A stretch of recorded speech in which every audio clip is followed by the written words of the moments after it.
సామలు బాగా వాష్ చేసి పెట్టుకోవాలి.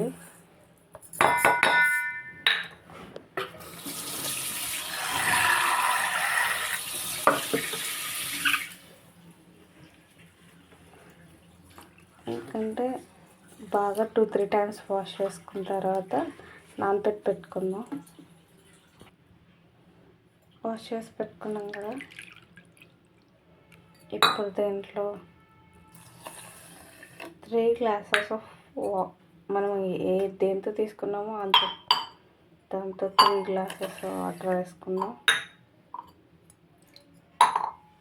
ఇప్పుడు దీన్ని 3 గ్లాసెస్ దీంతో తీసుకున్నాము 3 గ్లాసెస్ వాటర్ వేసుకొని పక్కన పెట్టేసుకున్నాం. అండ్ కొద్దిగా నీళ్ళు తీసుకొని పచ్చి బఠానీ కూడా నానబెట్టుకుందాం. ఉప్మాకు బాగుంటాయి. నానబెట్టుకున్నాం కదా, దీన్ని ఇందులో వేసేసుకున్నాం. అండ్ క్రీమ్ వేసుకోవాలి. ఇది ఇప్పుడు బాయిల్ అవుతుంది కదా, జస్ట్ ఈ టైంలోనే కొద్దిగా సాల్ట్ వేసేస్తాం. మిరపకాయ పచ్చిమిర్చి వేసేసుకుందాం. తగినంత సాల్ట్ వేసేసుకుందాం. అండ్ అలాగే కొద్దిగా పసుపు వేసుకుందాం.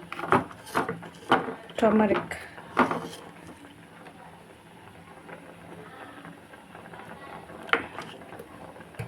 ఉప్మాలో పసుపు వేసుకో.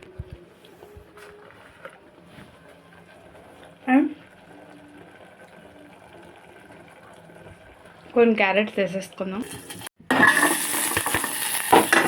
మనం వేరే గిన్నెలో పోపు వేసుకుంటున్నాం.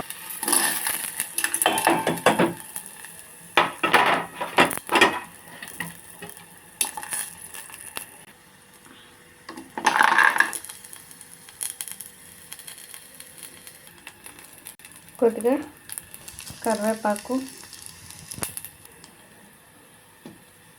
ఎండుమిర్చి, పచ్చిమిర్చి ఆల్రెడీ వేసాం కదా,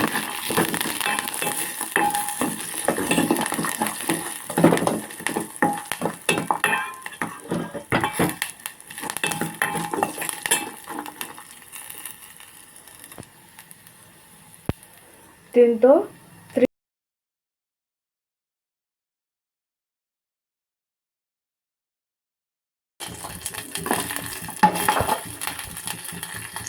క్యారెట్లు కొన్ని ఇందులో వేసుకున్నాం. మన పోపు పెట్టేసుకున్నాం. తెలుసు కదా, ఉప్మా పప్పు, శనగపప్పు, మినపప్పు, ఆవాలు, కరివేపాకు. ఇప్పుడు ఇందులో ఉన్న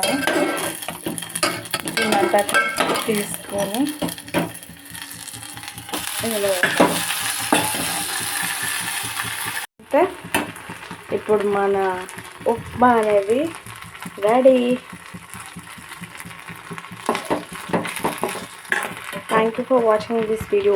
Please do subscribe a.sp. ఇదిగోండి, ఇలా మన ఉప్మాలో విడివిడిగా వచ్చింది చూసారా. గ్లాస్ కొలతలు కరెక్ట్గా వేసుకుని దగ్గర ఉండి చూసుకొని కలిపేసుకుంటే అయిపోయింది మన సామలతో ఉప్మా.